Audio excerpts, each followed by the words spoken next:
Well, hello everyone. I'm Jill Bloom, publisher of Roofing Contractor, Walls and Ceilings, and Building Enclosure. And thank you so much for joining us, whether you're listening or watching. Today, I'm honored to be here with Trent Cotney, the CEO of Cotney Attorneys and Consultants. Trent, thank you so much for joining me. Jill, it's always a pleasure to be here. You know, every week it just never seems to fail. There's so much to talk about, and we definitely have a lot to unpack today. So, everyone, you might want to grab a pen and paper because there's going to be a lot to write down. But Trent, let's just dive in. I mean, earlier this week, the president's vaccine mandate for all federal workers and employees with more than 100 employees is said to be enforced by OSHA. I mean, first of all, does OSHA even have the authority to do this? Yeah, so this was crazy. I'll just be honest with you from a legal standpoint. When I saw this, I was like, oh, and we got out there and we started talking about it, within the hour that it came out. But nuts, right? It's just one of those things you read it and you read over it, you're like, wow. So as background, Biden's mandate it covers a lot of different things, right? It says that if you've got more than 100 employees, then you either have to have them vaccinated or you have to engage in regular testing. And they didn't get into a lot of minutia about who covers what costs. They did say that the company has to cover the cost for testing, but that it can assess it on the employees.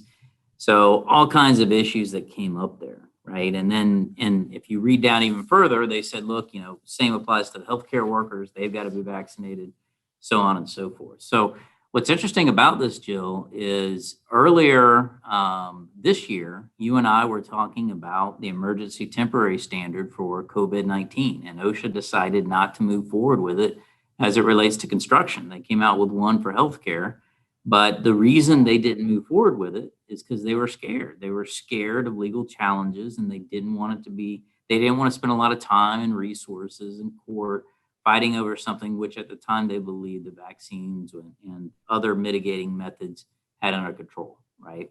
Mm-hmm. So what's interesting now is you've got a lot of questions about whether or not OSHA has the capability to enforce something like this. There are going to be constitutional challenges. There have already been, suggestions by unions and others that this is unconstitutional in that OSHA will exceed its authority, exceed its capability, right?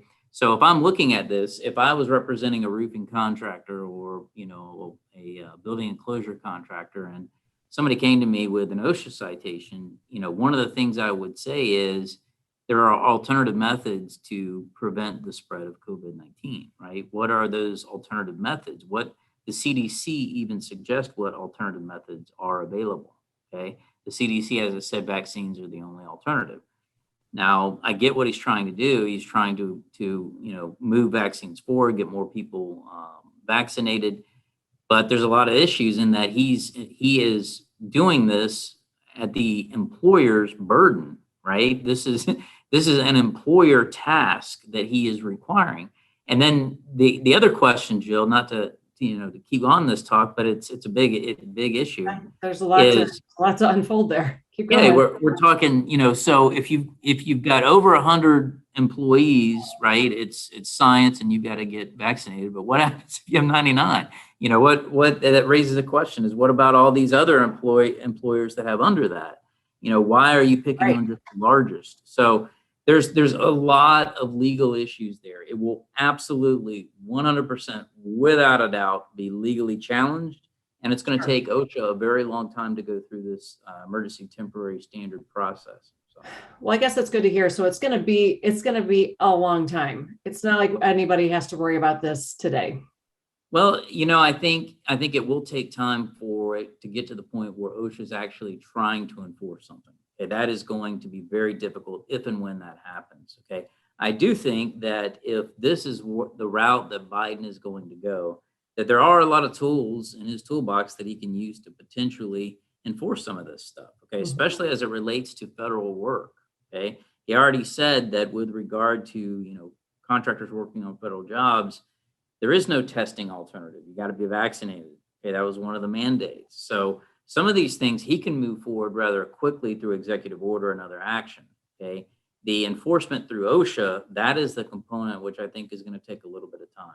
I just don't see that rolling out quickly because of the legal challenges and the potential other threats that are out there. And it doesn't sound like there's any limit to these executive orders that the president can put through. Yeah, it's amazing over the years, at least over the last, 15, 20 years, how much power has been placed within the executive branch through these executive order making process, right? The whole design of our system is supposed to be checks and balances, but in a lot of ways, we have given a lot of unfettered power to do things that affect our daily lives through executive orders. So it's going to be very interesting to see what happens. We've already seen a lot of the reaction. In fact, there were protests today in New York over this. So as it continues to unfold, obviously, we'll keep you up to date. Yes, I know that we will have a lot more to talk about this for sure. Mm-hmm. So let's switch gears for a little bit here. Clearly, it's another week of significant tropical storms, and it looks like it's the Gulf this time. So what are you hearing in regards to Hurricane Nicholas? Right. So it was unusual in that the forecast originally said that the winds were going to be a little bit less. They did increase up to about a Hurricane 1 when they hit, and as soon as it hit thereafter, it kind of went to tropical storm force. So there has been some damage, there has been some flooding, there has been some other things that have happened. Overall, nowhere near as destructive as the one that we had hit the Louisiana area just a few weeks ago. But again, this is hurricanes are a mixed blessing for roofing contractors in that there's plenty of work to do, but there's not the materials to do it. So it's going to be interesting to see how the storm contractors and other roofing contractors that are tasked to do this work, what kind of material they have available, especially after Hurricane Ida. A lot of that drywall, a lot of that, sheathing, a lot of the shingles and fasteners and other things that were needed have already been allocated for those types of projects. Now you got another storm hitting, and we still got another month or so of this, right? So, it's going to be a difficult few months, at least for the Gulf region. So. Sure. Yeah, I know. Devastating to see that come through again. Well, let's keep moving on here. But one thing that is exciting I saw coming up here is NRCA is having a round table town hall. And it sounds awesome. Can you tell everybody more about it and how they can listen in?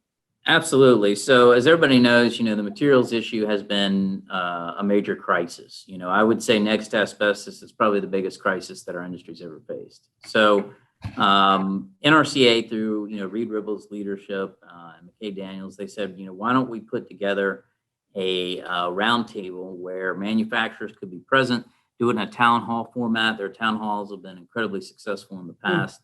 And they've invited, a lot of the manufacturers to attend. Their GAF is going to be represented there, OMG, Sika, JM, Carlisle.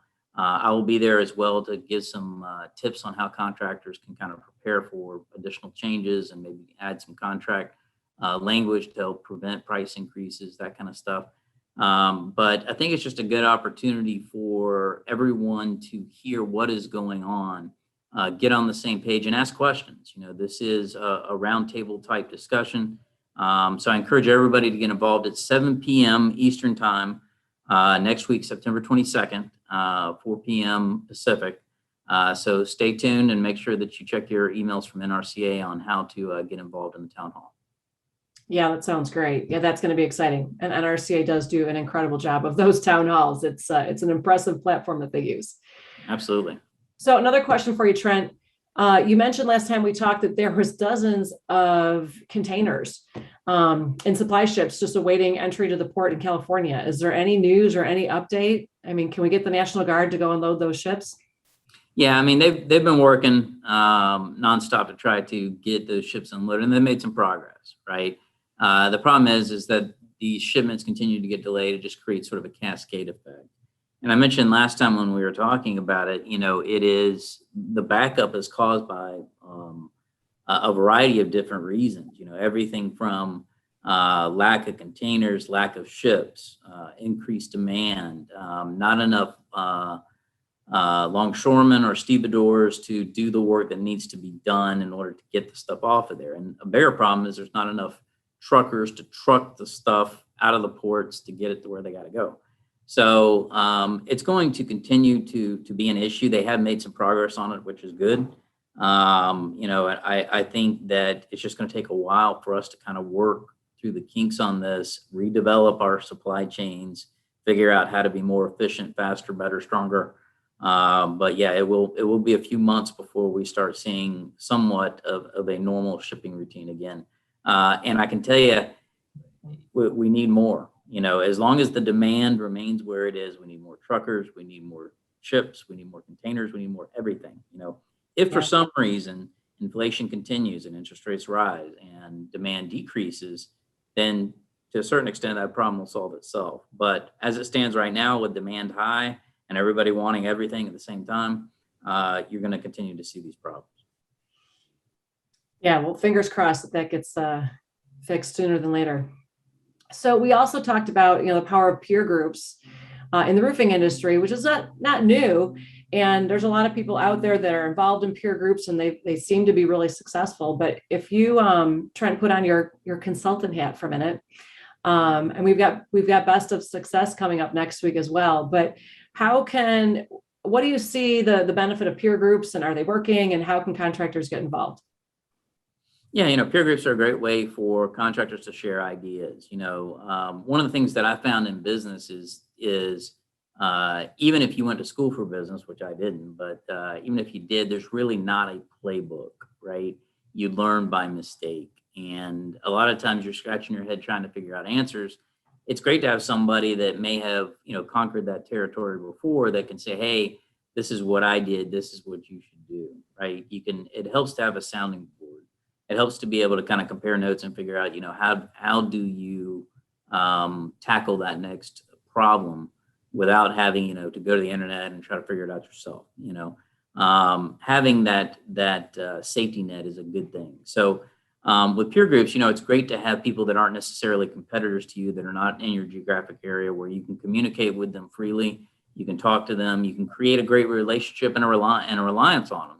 If you've got things like a hurricane or fire or other things, and you need access to additional crew or storage area, or even now, if you want to barter for materials, that kind of stuff, it's great just to have that network. And, you did mention it, Best of Success is probably one of the best places to start meeting those people. I have had just tremendous conversations, after the seminars are done, at lunches, at breakfast, at night, with people that are all interested in the same thing. They're there because they want their business to succeed, and they want to figure out, how do you do it? What's the newest, best way to do it? So I encourage anybody that's looking into the peer group idea, do it organically, go to Best of Success, and, sit at a few tables, meet some new people. That's the best way to figure out, who do you align with personality wise, and start forming those connections. Yes, we are so excited for that next week. I can't believe it's already here. It's going to be awesome. Trent, thank you. As everybody should know, Trent is one of our featured speakers. So a lot of great insight there. Well, I guess to wrap it up, Trent, is there anything else in your mind this week that I'm sure we've been all consumed with Biden's mandates, but anything else in your mind that we should talk about?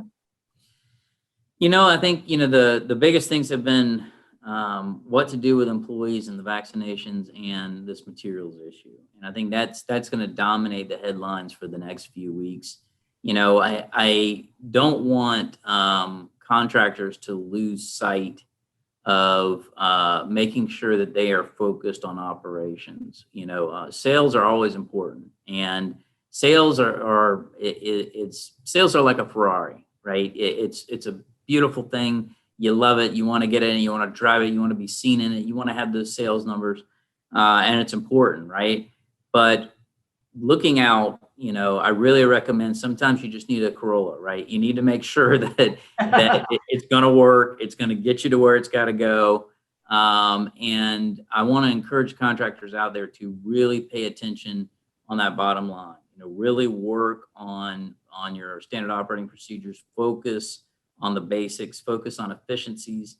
Don't take whatever work you get off the street. that will kill you in a heartbeat. It's those low margins, negative profit kind of stuff. You take enough of those, it'll kill you. So focus on the fundamentals. Don't get caught up in hype, especially if the jobs become a little bit harder to come about, which is kind of what I'm seeing now. So, yeah, well, with that, Trent, I think we'll wrap it up. Thank you so much for your time. If anyone has any questions on Best of Success, make sure you go to bestofsuccessconference.com, register, come see us next week. Email me at bloomj@bnpmedia.com. And if you're watching, I'll give you a code that you can use the early bird rate. And if anybody has questions for Trent, it's cotneycl.com. And please make sure you stop by our websites, roofingcontractor.com, wconline.com, buildingenclosureonline.com. And while you're there, make sure you sign up for our website, our e-news, check out our new platform for our e-magazines, which are absolutely incredible. The technology and just the interactivity is incredible.